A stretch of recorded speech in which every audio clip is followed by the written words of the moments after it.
Yo, what's going on YouTube, and welcome back to another video for The Division. So, last week, E3, exciting times. Not only did we get a brand new Division trailer, but we also got to see some Dark Zones gameplay during Ubisoft's press conference and during the Division livestream.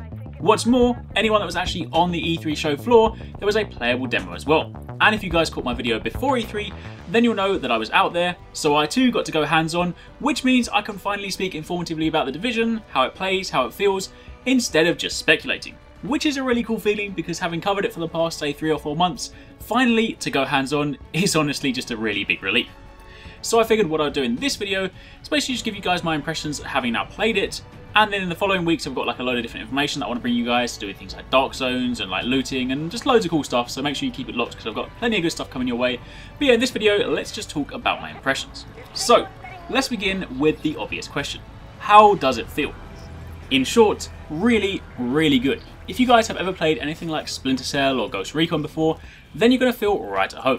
The Division is a third-person cover-based shooter, meaning that all your aiming is done over the shoulder, and you then aim by obviously pointing your reticle as opposed to aiming down a barrel and pointing your gun specifically.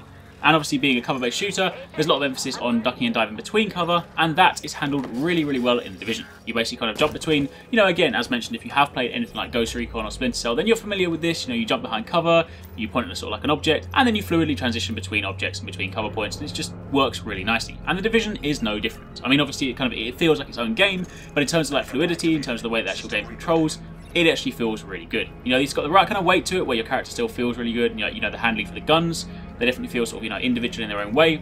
But overall, I was really, really impressed. I mean, when you get like third-person shooters, I've played my fair share in the past. I kind of prefer third-person shooters to first-person shooters. I've been through things like Lost Planet, Metal Gear Online, Gears of War, loads of things like that. And there are some games where some third-person shooters, you feel like you're kind of controlling a rock. It's a little bit sluggish.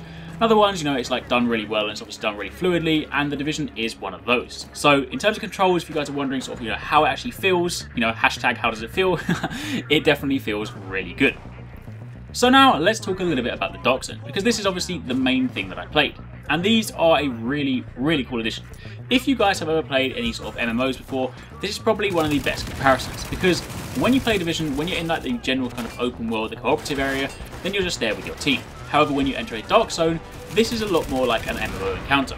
Take something like World of Warcraft or Guild Wars, you roam around the open world, you encounter enemy AI, but you can also encounter human players. And that is exactly how it works in the Dark Zone. When we were dropped in, you initially face off against some enemy AI who are basically the same sort of level as you, so they're designed to be like a moderate challenge, but obviously not too difficult. And you then work your way to the extraction point, which is obviously the designated area where everybody's trying to sort of convene, and that is where you're going to meet other human players. And this is the really cool thing. This is what I really like about Dark Zones. The second you meet someone, you're kind of faced with this weird sort of moral dilemma. Like, in the E3 demo, nobody has any investment in the characters whatsoever. It's not your character, you don't care if you die, you don't care if you don't get the loot out, because once you finish your 15-minute demo, that is it. But when it comes to the full game, you're going to have like a completely different sort of outlook. Like, when I was playing the E3 demo, every time I saw another human player from an enemy team, I wouldn't give them a chance. I'd just completely go rogue, and I would just, try and shoot them and obviously try and take their loot, and obviously try and get the best I possibly can out of it. However, as I mentioned, when you have investment in your own character, I genuinely don't think people are going to be doing this. Like, the way that it works is when you drop into the Dark Zone and you fight the kind of first group of enemy AI, once you've defeated them, they drop some loot, and there's also a loot chest which you can then open, and you're then presented with a legendary weapon. Now, it won't always be legendary, but for the purposes of the demo, it was always a legendary weapon to kind of give us something sort of, valuable that we actually want to try and get out with. And this is the interesting thing. If you remember the demo that was played during the Ubisoft press conference, where, say, let's call them Team A meets Team B, and there's this sort of standoff, like, initially while watching you think to yourself, oh, it's kind of sort of staged like that to make it seem cinematic and seem really kind of epic, but you genuinely do get those kind of feelings. You drop in the Dark Zone, you see another team, and at first their name's white, and you're like, what do?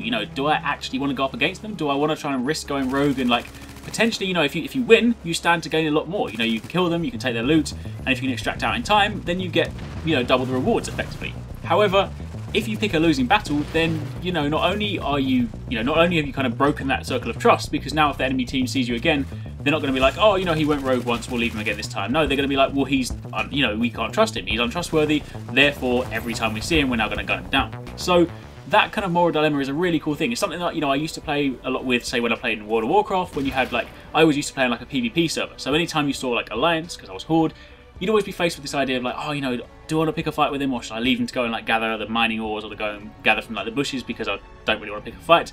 And having that kind of feeling translates so well into the Division, I am honestly so happy about, because that is one aspect of games like that I really do enjoy.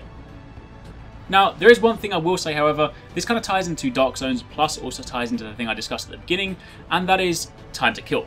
I feel like right now the time to kill is a little bit too long. Now, this isn't massive, and obviously this is only based on, you know, the play session that I had, so bear in mind, during E3, each demo is about 15 minutes, and I got to play it 4 times throughout the show, so basically I've got like an hour's worth of gameplay. So I appreciate right now I can't say categorically time to kill is definitely too long, but what I definitely experienced was, you know, like using certain types of weapons. Like, the way that it worked during the demo is that while Division itself has a classless system, you know, you don't like pick a class at the start of the game, you basically kind of like, you know, meld your character, you know, pick your skills, pick your weapons, you know, to suit your playstyle.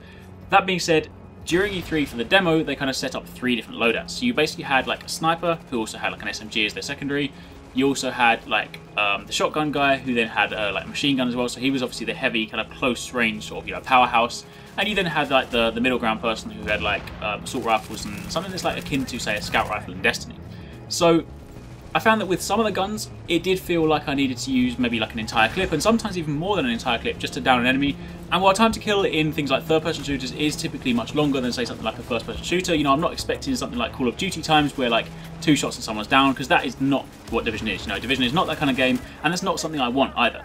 But that being said, there were kind of a couple of times where, you know, I had like clean line of sight on someone, and then despite the fact that I kind of emptied pretty much a whole magazine into them, I still felt like they were, you know, they should have gone down at the time. But again, that being said, I've only had like an hour's worth of gameplay on it, so once I get to play the game more, once I actually get to go properly hands-on with all the different weapons and work out, obviously, you know, different weapons have different things. You know, some weapons have got spreads, some weapons have got like, you know, drop-off and whatnot. So obviously using something like an SMG from range is clearly not what it's designed to be. And similarly, using something like a machine gun and expecting to kind of have steady fire when really it's going to be spraying all over the place is again something else you need to take into account. So in reality, for me to actually be able to informatively talk about time to kill, I do need to go hands-on with each of the individual weapon types and talk slightly more about it. But that's one of the things that I did take away from my time playing. So, what else? Let's talk about loot, the looting system. So again, while I went hands-on, I only had access to, say, the Dark Zone, so I experienced that side of the looting system as opposed to, say, the single player or like the cooperative open world side of it. But from my understanding, when you play in the open world, when you're not in a Dark Zone, your loot is personal. So, you know, you'll see stuff on the ground, you pick it up, and your like teammates or your co-op partners will not see that. But when you're in the Dark Zone, your loot is shared. So it's a really cool system because, again, having shared loot, having loot that everybody can see, does really change the way that you play and does kind of like change sort of like the mentality from people. You do kind of find that systems like this root out the loot ninjas, which I will be honest, I have been accused of being in the past.